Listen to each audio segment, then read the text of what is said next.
Assalamu alaikum guys, hope all doing great. Today we are going to talk about reading unit 2, which is about by 1896 he had sold 130 cars. لا reading يوم رومان باس لا بابەتی چەکین باس لا بابەتی سەرەتاکانی فرۆشتنی ئۆتۆمبیلەکەین لا یونەتی دووەماکە هەمانە. ئەڵێ in 1885 لە ساڵی 1885 کەسێکی ئەڵمانی the German Karl Benz کەسێکمان هەیە بە ناوی چی و بە ناوی Karl Benzەوە دەستی کرد بە فرۆشتنی سیارە began selling cars with petrol engines دەستی کرد بە فرۆشتنی ئەو سیارانەی کە بە بەنزین ئیشەکەن. Interest grew and by 1896 he had sold 130 cars. ئەڵێ داواکاریەکان حەزەکان بۆ جۆری سیارەکە بەرز بۆ لەلایەن خەڵکیەوە بۆیە لە ساڵی 1896 جەماعەت 1896 ئەم کابرایە نزیکەی 100 سیارەی فرۆشت 100 سیارە ئاها. And after he had shown the way like this other makers quickly followed. ئەڵێ دوای ئەوەی کە ئەم کابرایە لە ساڵی 1896 100 سیارەی فرۆشت و دوای ئەوە بوو بەچی دوای ئەوە بەرهەمەکەی بەو شێوە پیشاندا بۆ شێوازە پێشکەوتوو پیشاندا ئەمە وای لێکرد کۆمپانیەکانی تر بە خێرایی دەستکەن بەچی دەستکەن بە دروستکردنی جۆری سیارە و شوێنپێی ئەم کابرایە کەوتن شوێنپێی کارڵ بێنز کەوتن واتە ئەوانیش وەکو ئەو دەستیان کرد بە دروستکردنی سیارە و لاسایی ئەمیان کردەوە و ئیشەکانی ئەویان دووبارە کردەوانە باشە ئەوی هەموو جارە هەر فکری یەکەم تۆزێ زەحمەتە ئیتر دوای ئەوە خۆ نابی بە ساحەبی. Yalla, these early cars were noisy and not very fast or comfortable, and they often broke down. ئەڵێ سەرەتا کە سیارە دروستکرا سیارەکان زۆر خێرا نەبوون بۆ زۆر سەیفتی نەبوون وەروەها چی نەبوون زۆریش ژاوەژا و دەنگە دەنگێکی تیا بوو یعنی سەوتێکی زۆر زۆری هەبوو سیارەکان و دانیشتنیش تایە مرتاح نەبوو زۆر comfortable نەبوو. And they often broke down و زۆر کات چیە بوون لە پڕێکا لە ئیشەکەوتن باشە لە پڕێکا لە ئیشەکەوتن. But the technology developed fast لەبەر ئەوەی کە بەڵام تەکنۆلۆژیا زۆر بە خێرایی گەشەی کرد باشە زۆر بە خێرایی گەشەی کرد. And by 1909 Rolls-Royce Silver Ghost was able to offer quite reliable comfort at 80 kilometers per hour.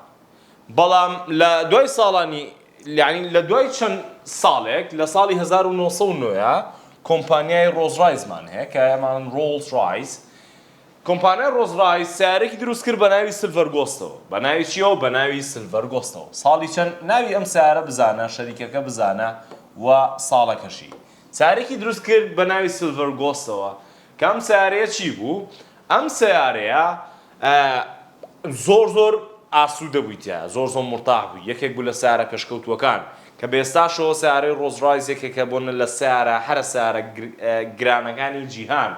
ئەڵێم سیارەیە بە شێوازێکی زۆر تایبەت بوو و زۆر بێدەنگ و هێمن بوو و زۆر مرتاح بوویتایە کە وای لێک هاتە بوو سیارەکە بەتوانی بە 80 پێ بڕۆشتیتە 80 بۆ کاتە زۆر بوو وتمان سەرەتا سیارە ئەوانی کارڵ بێنز چی بوو not very fast زۆر خێرا نەبوون ژاوەژایش بوون بەڵام ئەی سیارەکەی ڕۆڵز-ڕایس سیارەکەی ڕۆڵز-ڕایس چۆن بوو هەم خێرا بوو تا 80 کیلۆمەترە ڕۆی ساڵی چەند ساڵی 1909 و هەروەها چیشە هەروەها زۆر مرتاح بوویتەیە. سیارەی ڕۆڵز-ڕایس ئێمە بە ڕۆڵز-ڕایس دەمان ڕاهاتوو بەڵام خۆی ڕۆڵز-ڕایزە only rich people could afford a Rolls-Royce. ئەڵێ تەنیا کەسە دەوڵەمەندەکانە یانتوانی سیارەی Rolls-Royce بکڕن باشە but already in 1908 لە ساڵی 1980 the American Henry Ford had begun building cars much more cheaply. لە ساڵی 1980 باشە لە ساڵی 1980 سیارێکی تریەتە ناو وەزعەکەوە کابرایەکی ئەمریکیە ناوی چیە ناوی هێنری فۆرتە کە ئێستا شەریکێکمان هەیە بە ناوی شەریکەی فۆرتەوە باشە فۆرد had begun building cars much more cheaply. سیارەکانی ئەم کاک هێنری فۆرتە چییە؟ سیارەی ئەم کابرایە cheaply سیارەکانی زۆر هەرزان بوون یعنی تو ئاوا لەبەریکە بڵێ ڕۆڵز-ڕۆیس سیارێکی گرانە فۆردیش بۆنە هەرزانە بۆن لەوانێ بای دەفتەر و نیوە ها لەوەیە دەست دەکەی بەڵام ڕۆڵز-ڕۆیسی دەست ناکەی بە دەفتەرێ بۆیە ئەتوانی بەوەیە لەبەریکەیتەوە جیاوەکو جیاوازیەک لەبەریکەی بڵێ جیاوازی سیارەی فۆرد چیە سیارەکانی cheaply سیارەکانی هەرزانترە They moved along a production line at his factory and thousands of workers each added one small part to each car سیارەکان یەمان زۆر هەرزانتر بوو ئەم کۆمپانیای فۆرد یاخود دەتوانم بڵێ هێنری فۆرد چیە کرد لەوێ لەناو دەستیان کرد بەچی دەستیان کرد بە بەرهەمێنانی سیارە باشە بە شێوەیەکی گشتی کە هەزاران کرێکار ئیشیانە کردە ها by thousands of workers هەزاران کرێکار ئیشیانە کرد و هەر یەکیان پارچێکی ئۆتۆمبیلەکانە بەس هەر یەکیان ئیشێکیانە کرد بۆی کەم سیارە بەرنە پێشەوە As a result was the Model T Ford, a car that many could afford. لە ئەنجامدا سیارەیەکیان دروست کرد بە ناوی چیوە بە ناوی سیارەی T Fordەوە مۆدێلی T Ford کە ئەم سیارەیە لەلایەن زۆربەی خەڵکیەوە توانرا بکڕدرێ واتە سیارێکی زۆر هەرزان بوو کە خەڵکی یانتوانی بە ئاسانی بکڕن لە ساڵی 1929 Ford had sold 50 million لە ساڵی 1929 سیارەی فۆرد شەریکەی فۆرد یاخود هێنری فۆرد توانی 15 ملیۆن لە سیارەکەی بفرۆشێ 15 ملیۆن سیارە بفرۆشێ لە جیهاندا ئەڵێ that was the start of today's huge car industry کە ئەمەش بووە هۆی پیشەسازیەکی گەورە یاخود پێشکەوتنێکی گەورە و زەبەلاح لە چیە لە دروستکردنی پیشەسازی ئۆتۆمبیلدا A century ago سەدەیەک پێشەسا there were about 100,000 cars in the world کە 200,000 سیارە لەسەر زەویە هەبوو Now the world produces 100,000 every day باشە بەڵام لەم ڕۆژانەدا واتە لە سەردەمانی کۆندا 200,000 سیارە هەبوو یعنی سەدەیەک پێشەسا 200,000 سیارە هەبوو بەڵام ئێستا نزیکەی ڕۆژانە 200,000 سیارە دروست دەکرێت باشە نزیکەی 200,000 سیارە دروست دەکرێت People have their cars خەڵکی سیارەی خۆیان هەیە and but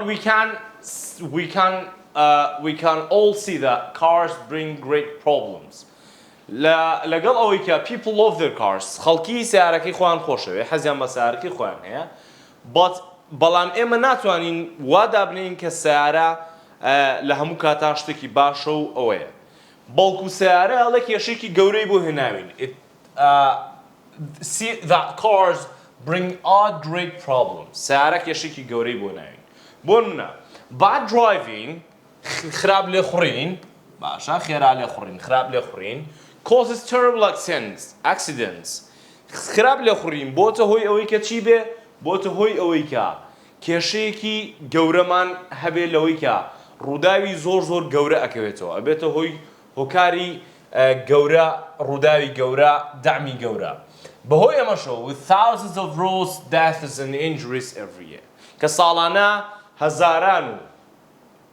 هەزاران مردن و بریندارمان هەیە بەهۆی چیەوە بەهۆی دامی سیارەوە ساڵانە هەزاران کەس ئەمرن Again pollution from exhaust emissions causes illness especially in cities with millions of cars و هەروەها سیارە یعنی دووەم خاڵی نێگەتیڤ لەسەر سیارە ئەوەیە pollution ئەبێتە هۆی pollution چییە pollution پیسبوونی ژینگەیە بەهۆی ئەمەوە ژینگە بۆتە هۆی چی ژینگە پیس بووە بەهۆی سیارەوە بەهۆی چ سیارێکەوە بە زۆری لە ناو شارەکاندا کە ملیۆنان سیارەمان هەیە ئەمە کاریگەری هەیە لەسەر چی لەسەر پیسبوونی ژینگە و دەرهاوێشتەکانی بەرگەهەوە and there is a waste the emissions کە ئەمەش خراپترینە the emissions include carbon dioxide CO2 کە ئەم بەرگەهەوایە باشە ئەم دەرهاوێشتانی بەرگەهەوا چیتیایە کە ئەم سیارانە بەکارهێنن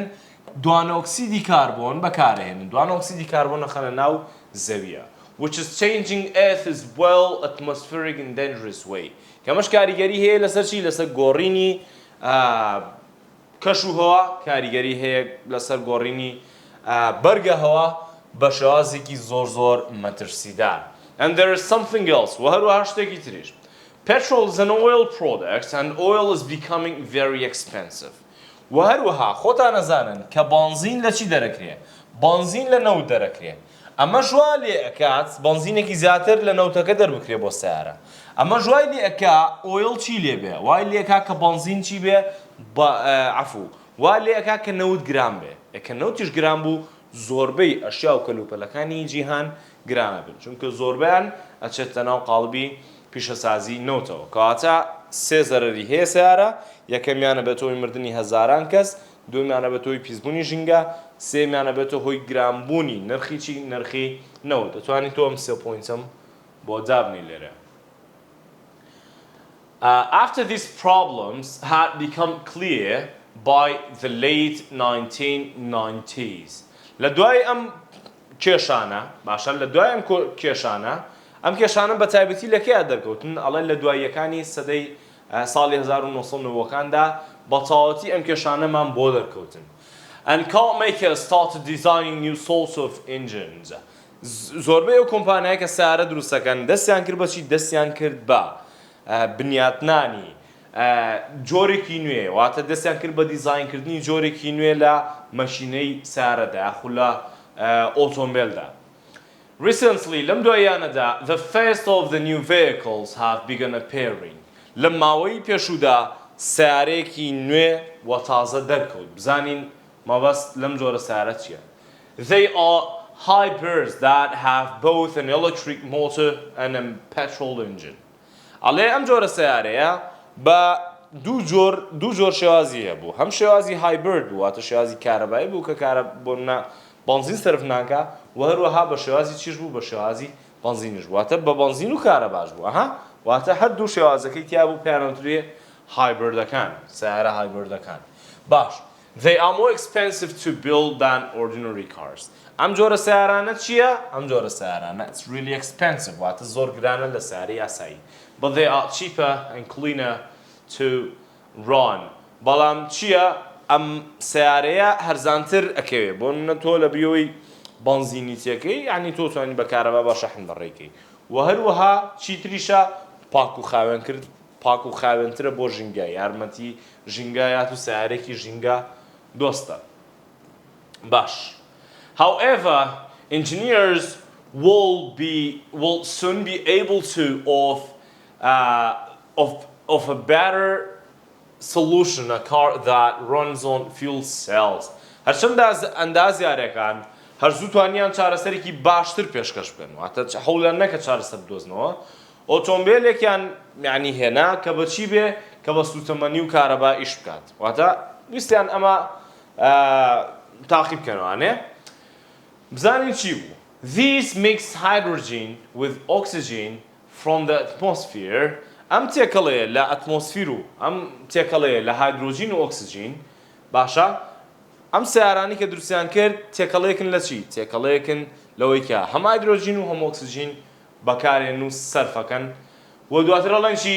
دواتر ئەڵێن the result is very cheap electric power. لە ئەنجامدا ئەمە وزەیەکی زۆر هەرزانتر ئەکەوێت. And the only waste is water.